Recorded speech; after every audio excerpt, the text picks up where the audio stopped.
প্রবলেমটা হলো এটাই, এখনকার ছেলেরা না খেলছে না, আর সঙ্গে না না খেলার সাথে সাথে তারা হারছেও না, আর না হারলে এরা কিছু শিখছেও না। আমি তোমাদেরকে এটাই বলতে চাইছি, তোমরা রোজ খেলো। মানে আমি খেলা মানে এটা বলতে চাইছি না যে ফ্রি ফায়ার পাবজি খেলার কথা, আমি খেলা মানে এটা বলতে চাইছি প্রতিদিন হচ্ছে মাঠে যাও।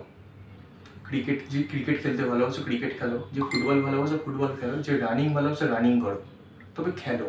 খেললে কি হবে, তুমি কোন দিন জিতবে, কোন দিন তুমি হারবে। যেদিন হারবে সেদিন তুমি কিছু শিখবে, এবং যেদিন হারলে সেদিন তুমি বাড়িতে এসে তুমি রিয়েলাইজ করলে কি কারণে তুমি হচ্ছে হারলে।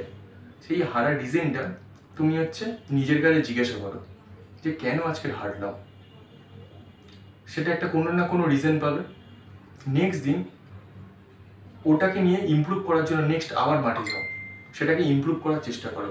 তাহলে তুমি কি হবে, আস্তে আস্তে যে হারটাকে কনভার্ট করতে পারবে জিতে। ঠিক এইভাবে আরসিবি 17টা বছর হেরেছে, হারার পরে তবে হচ্ছে 18 সালে গিয়ে হচ্ছে জিততে এসেছে। যদি সেই 17 সাল অবধি যদি বা 15 সাল অবধি হারার পরে খেলা ছেড়ে দিত, তাহলে কি 18 সালের হচ্ছে জিতটা দেখতে পেত? তাহলে তোমাকে পেশেন্স ধরে রাখতে হবে, তোমাকে মাথা ঠান্ডা রাখতে হবে, তবেই তোমার হচ্ছে, এমনকি তোমাকে ডেডিকেশন হতে হবে নিজের স্বপ্নের পিছনে।